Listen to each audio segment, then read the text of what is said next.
ብትሞት ምን አንዴ ሊያት ጧት ሌሊት ገና ባፍጥር ላይ እያለን ልጃችሁ ልትገባ ነው አሁን ሂዱ ከተሰገደ በኋላ ልትሸኝ ነው አለን። ገና እየቀመስን ነበረ። የዛኔ ጧት ሌሊት ነው ማለት ነው። ለሰላት አልሄድንም። ከዛም በኋላ ይሄው እያየን ነው። በአመት ውስጥ አትመጣም፣ በየአመቱ አትመጣም፣ በየአመቱ ጠበቅኩ አትመጣም። አሁን የለም። ራሳችን አሁን በሀሳብ ይሄው አልቀናል። አባቷ ታሟል፣ እኔም ታምሜያለሁ። በመም ላይ ነው ያለነው። እኛውን ምን ይሻለን? ለማን ጠይቀው? ማጋን ድረስ ማ ቢሰማ ነው የሚሻለው? ኧረ ምን ይሻለን? እኛ ምን ይሻለን? ኦልሬዲ የለችም ማለት ይቻላል። እና ምንድን ነው የሚጠብቁት ነው? እባካችሁ ድምፅ ሁኑኝ። አትሊስት ወይ የሞት ፍርዴ እንዲፈጸም ድምፅ ሁኑኝ። በቃኝ፣ ከዚህ በላይ የእስር ቤት ስቃይ በቃኝ ብላ ድምፅ እንድንሆናት አብረዋት በታሰሩ ሰዎች በኩል ድምፅ ልካ ነው። እና ለዛ ነው እዚህ ጋር የተሰበሰብነው። እና ህዝቡ እየጠየቀ ያለው ምንድን ነው? እየተጠበቀ ያለው ገንዘቡ ተሰብስቦ ተከፈለ። ገንዘቡ ከተከፈለ እቺ ልጅ ለምንድን ነው የማትወጣው? ምንድን ነው የሚጠበቀው ነው የህዝቡ ጥያቄ። የኔን ጉዳይ እንዲከታተል ኮሚቴው ወይም ተወካዩ እንዲከታተሉልኝ አስፈላጊውን ነገር አሟሉላቸው አለችኝ። ምን ስላት ሌላ ራሷ ደውላ ማለት ነው። ምን ስላት አይ ነዳጅ እንደዚህ ስለሚያስፈልገው የነዳጅ ነገር አመቻቹለትና ይከታተልልኝ ስትለኝ ማን ነው ይሄን ያለሽ ስላት ከኮሚቴዎቹም ብለውኛል ከተወካይም ተብያለሁ አለችኝ። ማን ያለ ይደግም ጠይቋት ይሄን መልስ ሰጠችኝ። አሁንም ምን አሉሽ? እሺ ምን ያክል ይላክ አሉሽ አልኳት። ያው ኖርማሊ ጥያቄ ማለት ነው። እሺ ከዛ ምን ያክል ይላክ ስልሽ አይ ይሄን ያህል አላሉኝም ማለት ነው። ግን ለነዳጅ አንዳንድ አስፈላጊ ወጪ ያስፈልጋል አሉኝ አለችኝ። ከዛ እኔም ደግሞ በሌላ አሁን ለእኔ ያልሽኝን ነገር ለማዘርም ለፋዘርም ለከድርም ንገሪያቸው። እኔ እሺ ብዬ ቃል ለመግባት በእጄ ገንዘብ የለም። እኔ ኖሮኝ አድርጌ አንቺ ነፃ ብትወጪ ደስ ይለኛል። ግን ገንዘቡ ያለው እነሱ ጋር ስለሆነ ከእነሱ ጋር ለእኔ ያልሽኝን ነገር አውሪያት አልኳት። የኔ እናት አለች ወይም የሌላ አያት እያለች አብረን ነው ቁጭ ባለበት የደወለችኝ የነበረው እና ይህን ካለችኝ በኋላ እኔ ጋር አልደወለች። የመጨረሻ ቃሏ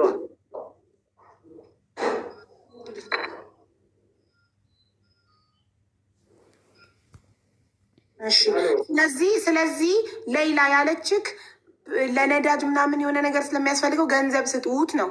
ለማ ለወኪሉ ይህንን ያለው ደግሞ ማን ነው? ከኮሚኒቲዎቹ አንዱ አይዋ ስሙ አልተጠቀሰም።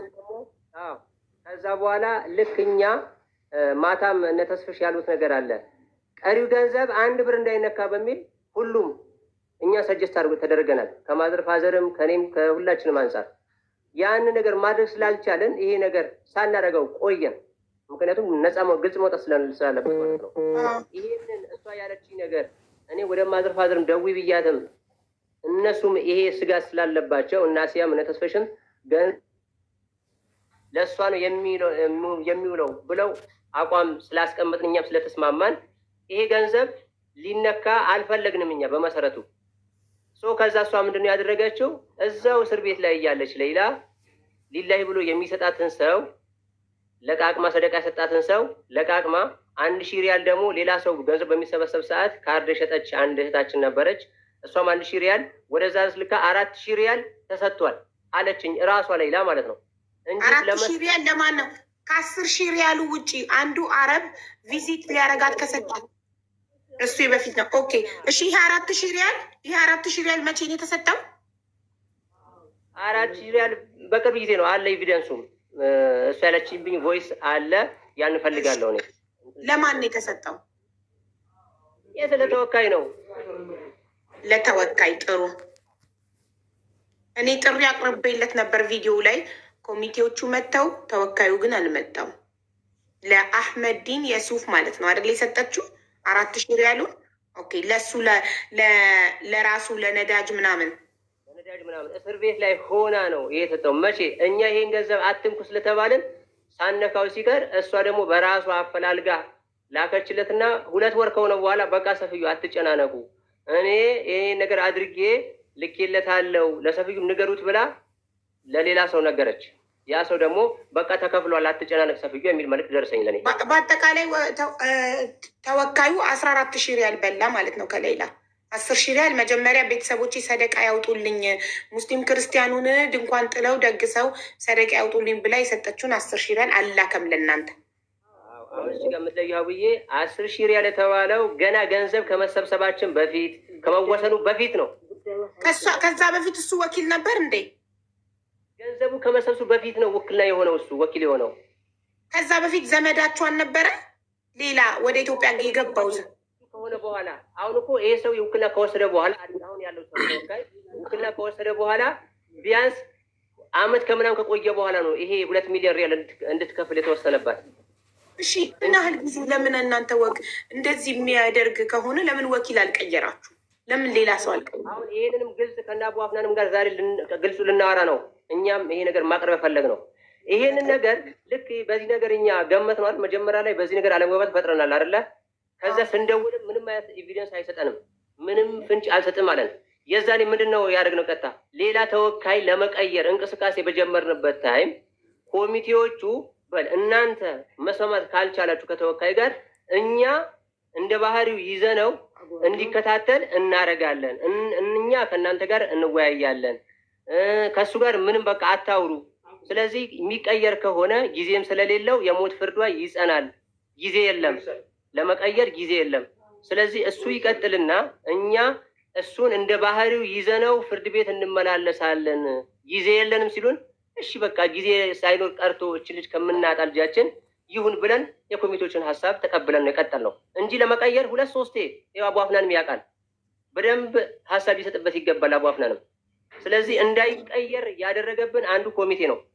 እሺ አንዴ እኔ እዚህ ጋር እየጻፍኩ ስለሆነ ነው። እሺ መጠየቅ ኮሚቴዎቹን መጠየቅ የምፈልገውን ጥያቄ አንድ ጊዜ የሌላ ገንዘብ ለቲም ሌላ እንዳይነካ ግን በጣም አስፈላጊ የሆነ ነገር ለምሳሌ በመሀል ወደ እናትና አባቷን ከኮሚቴውም ከቲም ሌላም አንድ ላይ ወደ ሳውዲ ለመሄድ በውስጥ ስናስብ ምንድን ነበረ ያልነው?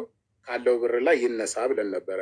እንደዚህ አይነት ደሩሪ ሲያስፈልግ ሌላ እጇ ላይ የገባውን ወይንም ሰዎች የሰጧትን እስር ቤት ብትሆንም ለእሷ የሚያስፈልጋት ነገር አለ። ያ ብር እያለ ይሄ ነገር ለምንድን ነው ወደ ቲሙስ ያልመጣው? ቲም ሌላ ላይ ቢያንስ መልእክት ቢቀመጥ ሁሉም ገብቶ አይነጋገርበትም ወይ? ምክንያቱም ይሄ እንደ አንድ ምክንያት ሆኖ ነገሩን ዲሌ አድርጎት እንዳይሆን ስለምሰጋ ነው። ለምን አልተነገረም? ለምን እኛ አላወቅ ነው? ምክንያቱም የራሷ ብር ነው። ይሄ ብር የተሰበሰበው የእሷን ህይወት ሴቭ ለማድረግ ነው። እናትና አባቷ ወንድሟ አሉ ፈርመው 4,000 ሪያል መውጣት ይችላል። እሷስ እጇ ላይ የገባውን ለምን ከሰውም ከእስር ቤቱና ተበዳድራ ትሰጣለች? ይህንን እኛ ለምን አላወቅ ነው? ጥሩ መሀመድ ምን መሰለህ እች ጋ እንትና አሲያ ብትመጣ ደስ ይለኝ ነበረ። ዲቴል በደንብ ታውቀዋለች። ከቲም ሌላ ውስጥ አንድን ጉዳይ ቀድሞ ሲመጣ መጀመሪያ ኢንፎርም እናደርጋት እሷ ነች። ምክንያቱም ጋይድ እያደረገች ነበረ የዛኔ ቲም ሌላ ላይ እና ይሄ ጉዳይ በሚገባ ከድርም ያውቃል። ለአሲያ በደንብ ነገርኳት። ይሄ ነገር አሲያ በግልጽ እኔ አገኛቸዋለሁ እንደውም እኔ እና እሷ እስከ መገፋፋት ደርሰናል። ግልጹ ልንገራችሁ ነው። ምክንያቱም እነሱ አሁን ለእሷ በኩል ግልጸኛ እንደሆነ የሚናገሩት፣ በእኛ በኩል ግን 2 ፌስ ነው እየተወራ ያለው። ለእሷ ይሄ ጉዳይ ስንነግራት አንተ ዝም በላቸው በቃ እኔ አናግራቸዋለሁ ነው ያለች። አሁን እሷ ብትመጣ ደስ ይለኝ ነበረ። ምንም ባላወራ ይሻላል። እሺ ሼር አድርጉላት፣ ለአሲያ ሼር አድርጉላት። ታውቃለች ጉዳዩ። ኦኬ አቡ አሚራ እንኳን ደህና መጣክ። እባክህ ቪዲዮ አብራ። ቴንኪዩ። እኔም ራሱ እናትና አባቷ ጋር ድረስ እጄ ሙታጅራ የሆነ ሰፍዩን ታውቃላችሁ። አንዴ ማማቀንሽ ሙታጅራ ድረስ እጄ ነው የቀረሱት ሌላን ጉዳይና በጣም ብዙ የደከምንበት ጉዳይ ነው። ከዛም በላይ ደግሞ በጣም ብዙ የኢትዮጵያኖች የደከሙበት ገንዘባቸውን ያወጡበት ጉዳይ ነው እና ጉዳዩ ከቀን ወደ ቀን ሲሪየስ እየሆነ ነው የመጣው። የህይወቷ ጉዳይ እንዲህ በጣም ብዙ የተደከመበት ነገር ከንቱ ሆኖ እንዳይቀር የእሷም ህይወት አስጊ ደረጃ ላይ ስለሆነ ያለው ያው እንግዲህ ይህንን ከእናት ከአባት ከወንድም ፊት መናገሩ አግባብ ነው እያላሰብን ስጋት ውስጥ እንዳያድሩ ግን የህይወቷ ጉዳይ በጣም ሲሪየስ እየሆነ ስለ ይሄን ከሰማሁ እኔ ከ2 ወር በላይ ሆኖኛል። ያው ኮሚቴዎች ጋር በመሀል እየተነጋገርኩ ባካችሁ አፍጥኑላት እያልኩ ብዙ እየተጨቃጨኩኝ ያው ወደ ሚዲያ የሚወጣ ነገርም ስላልሆነ በውስጥ ማድረግ ያለብኝን እያደረኩ ስለነበረ ነው። አሁን ግን ያው ከርባን ይላል ተበላሽቷል። ኦልሬዲ ምን ወጥቷል ሚዲያ ላይ ህይወቷ አስጊ ሁኔታ ላይ ነው ያለው። ምን እናርግ? ምን እናግዛት? የሪያድ ኤምባሲ ላይ ደርሷል ብሎናል አቡ አፍናን። ያው እንግዲህ እኛ ኮሚኒኬት የምናደርገው ከኮሚቴዎቹ 10 ወር 10 ምናምን ናቸው።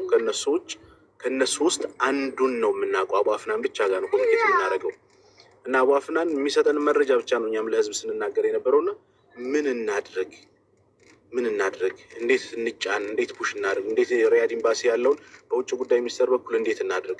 እናትና አባቷ ይሄዱ ወይ ወደ ሳውዲ ሂደው በቃ ኤምባሲ ስር ሄደው እንደው ልጃችን አድኑልን ይበሉ እስከ ማለት ደረጃ ሁሉ የደረሰበት ሲቹዌሽን አለና ወደ መፍትሄ ብንገባ የተሻለ ነው። መወቃቀሱ አግባብ የለውም። ሁላችንም አላህ የሚያውቀው ምንም የምናገኘው ቤኔፊት የለም። እኔ ካሊድ መሐመድ ነው ስሜ፣ አቡ አሚራ በሚዲያ ስሜ። አንድ ሰው በእኔ አካውንት ያስገባ የለም። በእናት አባት አካውንት ነው የገባው። ምንም የተጠቀመው ነገር የለም። መልካም እናደርጋለን ብለን እንትን ያልነው ነውና እኔ ያው ተስፋ የሚሰጥ ነገር ላይ ብናወራ ምን እናደርግ በሚለው ጉዳይ ላይ ብንወያይ ነው እኔ የተሻለ ነው ብዬ የማስበው። ኤምባሲዎችን በቃ በውጭ ጉዳይ ሚኒስቴርም በኩል ይሁን በኤምባሲዎችም ጉዳይ ይሁን እነዚህ በአምባሳደሮችም በተወካዮች በኩል በቃ ይሄ ተጭኖ ወደ ጉዳዩ በቃ ይቺ ልጅ የምትወጣበት መንገድ ምንድን ነው ያለው ሁኔታ መጨረሻው እስኪ እንወቀው። እሺ ሌላን ጉዳይ ብጠይቅ አይፈረድበትም። ገንዘብ አውቶ ሰጥቷል። እኔ እንኳን ማስታውሰው እንደው ገንዘብ የለኝም እንኳ ቀለበት ነው ብዙ አለና ምናልባት ድምፄ ይመልስ ይሆናል። ወደ መፍትሄውን ግባላለሁ። በቃ ሀሳባችሁን ላድምጥልኝ። እሺ በጣም ጥሩ አቡ አሚራ። በንግግርክ ላይ ከሰማሁኝ ህይወቷ አስጊ ደረጃ ላይ እንደሆነ ከሰማሁ 2 ወር ሆኖኛል እና በውስጥ ልጨርስ ብዬ በውስጥ እያወራው ነበረ እና መወቃቀስ የለብንም ምናምን የሚለውን ነጥብ ነው ያዝኩትኝ እኔ አንተ እዚህ ጋር ስትናገር እና ላይክ ዋናው ፓርት ማን ተወቀሰ ማን ተመሰገነ ሳይሆን ዋናው ነገር እቺ ልጅ በህይወት ከእስር ቤት ትውጣ ነው። እኛ ደግሞ የሰማነው ህይወቷ አስጊ ላይ እንደሆነ ትናንትና ነው። ገና ትናንትና ከእስር ቤት ተደውሎ ልጅቷ ሬሳ ሆናለች ኦልሬዲ። ቤተሰቦቿ ፊት ማውራት የለበትም ምናምን የሚለውን ነገር አላስብም። ቢካዝ እነሱ ቢከብዳቸውም ሀዘኑ የእሷ ይብሳል። ከቤተሰቦቿ ጭንቀት የእሷ ህይወት ይበልጣል። ቤተሰቦቿ እንዳይጨነቁ ብዬ እዚህ ጋር ብደብቅ እሷ እየሞተች ነው። ስለዚህ ሞታ አስክሬኗ ከሚወጣ በህይወት እንድትወጣ መጮህ አለብን ግዴታ። ማን ተወቀሰ ማን ተመሰገነ ጉዳያችን አይደለም። ይቺ ልጅ በህይወት ከወጣች በኋላ እያንዳንዱ በእሷ ጉዳይ የለፋችሁት ልፋት፣ የሰጣችሁት ጊዜ፣ ጉልበታችሁ፣ ጊዜያችሁ እያንዳንዱ በደንብ ትመሰገኑበታላችሁ። ኤምባሲ መልእክት መጥቶላቸዋል። ሌይላ ከኢድ በኋላ ትፈታለች የሚል መልእክት መጥቶላቸዋል። አላሁ አክበር። ይሄንን የሚፈርመው አካል ግን ከሳውዲ ውጭ ስለሆነ ከፍተኛ ባለስልጣን ነው፣ እሱ የለም። ከዛ ውጭ ግን ያለችበት እስር ቤት የሚጠብቁት ትዕዛዝ ብቻ ነው። ያ ማለት አሁን ኤር ነው፣ ሁሉም ቢሮዎች ዝግ ናቸው። ወደኋላ ተመልሶ ብዙ ማውራቱ አግባብ ስላልሆነ በርካታ ነገሮች የማውራት ፈልግ ነበር። ግን ቁም ነገሩ ይሄ ስለሆነ ዛሬ ኢትዮጵያ ኤምባሲዎች ለእኛ ደውለው ሌይላ ከኢድ በኋላ ትፈታለች የሚል መልእክት መጥቶላቸዋል። ፈራሚው አካል ግን የለም፣ አሁን ከሳውዲ ውጭ ነው ያለው። እሱ እንደመጣ ለለችበት እስር ቤት ትዕዛዝ ይተላለፋል። ምናልባትም ከኢድ በኋላ እንግዲህ 13 ዓመት ታግሰናል።